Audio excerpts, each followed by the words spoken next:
Dr. G.B. Deglurkar is India's leading scholar of ancient philosophy, culture, and civilization. He is regarded as the most accomplished expert in archaeological excavations and findings. Dr. Deglurkar's contribution in bringing before the world the rich Indian tradition and heritage is truly amazing and priceless.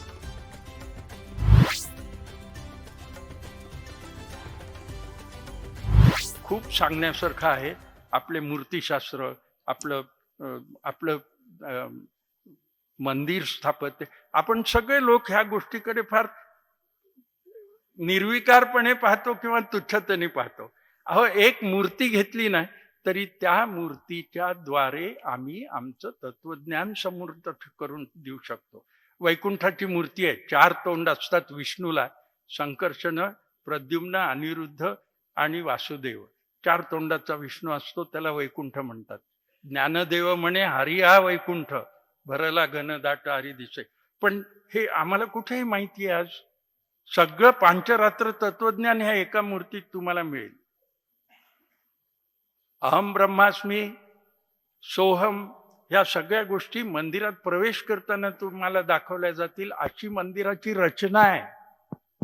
तुम्हाला त्या प्रातिभप्रज्ञ 10व्या-12व्या शतकाच्या इंजिनियर्सचं कौतुक कराल तितकं थोडं आहे. अहो, देऊळ बांधलं खजुरावला आणि त्या खजुरावच्या देवळात जाताना तुम्हाला अध्यात्माची एक एक पायरी तुम्ही कशी चढत जाता त्याची कल्पना करून दिली जाते. आणि मग शेवटी जेव्हा तुम्ही देवळाच्या गाभाऱ्यातल्या मूर्तीकडे पाहता, 2 डोळे, नाक, कान आपल्यासारखेच, सोहम, हा मीच आहे, ही भावना होते. अरे पण ते जे आहे ते तत्वमसी आहे, म्हणजे ते ब्रह्म आहे. म्हणजे मग अहम ब्रह्मास्मी, मी सोहम आहे, ते ब्रह्म आहे, म्हणजे मी ब्रह्म आहे, इक्वेशन आहे. तर हे आम्ही स्थापत्याच्या दृष्टीनं, मूर्तींच्या दृष्टीनं तुमच्या समोर ठेवतो. ज्ञानेश्वरांची तर मला वेळ झाली म्हणून थांबतो मी, पण त्यांचं कौतुक करावं तितकं थोडं आहे. हो, मूर्तीच्या बद्दल ते बोलतात, देव आहे जैसा तैसा नेणवे सहसा, म्हणून भांबावला विश्वजन. तया ना रंग, ना रूप, ना लक्ष, ना लक्षण, विकारवशे मूर्ती आणून पाहावे. आपण ज्या विकाराचे किंवा जी कल्पना आपण करू त्या कल्पनेतून आपण मूर्ती केलेली असते आणि त्याची पूजा केलेली असते.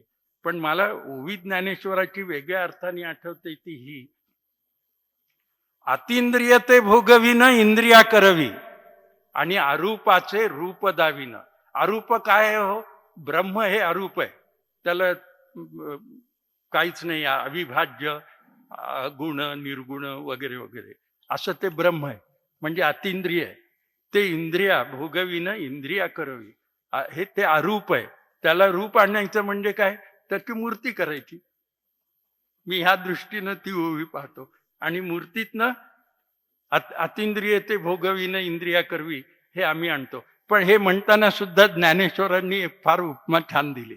ते असं म्हणतात, मूर्तीचे निमेळे मूर्तची होऊन खेळे, परी अमूर्तपण न मिळे दादुलियाचे. म्हणजे ही मूर्ती देवाची आहे, हे अमूर्त खरं म्हणजे असलेलं मूर्तीत आलं, पण म्हणून अमूर्त पण त्याचं मिळत नाही, बिघडत नाही. म्हणजे कसं ते सांगतो उदाहरण देऊन, की मोठा मनुष्य आजोबा आहे, नातवाला पाठीवर घेऊन घोडा करतो, म्हणून त्याचा आजोबा पण मुक्त होतो का हो? लोपतं का? ते जसं लोपत नाही तसं अमूर्तपण मूर्तीत आलं तरी त्याचं अमूर्तपण लोपत नसतं. हे ज्ञानेश्वरांच्या, आम्हाला ज्ञान नाही हो ज्ञानेश्वराचं. ज्ञानेश्वरीमध्ये 6व्या अध्यायामध्ये ब्रॉन्झेस कसं करतात, सिरे परदू त्याला म्हणतात, लॉस्ट वॅक्स मेथड, त्याच्यानी ते घडवत असतात. ते कसं करावं हे ज्ञानेश्वरांनी सांगितलं. आणि 19व्या शतकामध्ये आम्ही म्हणतो की लॉस्ट वॅक्स मेथडच्या पद्धतीनं मूर्ती धातूची करावी, हे आम्हाला माहिती नव्हतं, आम्हाला इंग्रजांनी शिकवलं. पण त्याला मधुच्छिष्ट विधान म्हणतात वगैरे वगैरे. तर हे ज्ञानेश्वरी तुम्हाला दिसेल. सूर्य स्तब्ध झालाय असं ज्ञानेश्वर म्हणतात. म्हणजे सूर्य ठिकाणी आहे आणि पृथ्वी फिरते हा जो तत्वज्ञान नंतर आलं हे ज्ञानेश्वरीमध्ये आहे. कितीतरी गोष्टी त्यात आहेत. थक्क व्हावं आपण, आपल्याला आपण स्वतः विद्वान आणि बुद्धिमान समजत असलो तरी थक्क व्हावं असं ज्ञानेश्वरीचं ज्ञान आहे.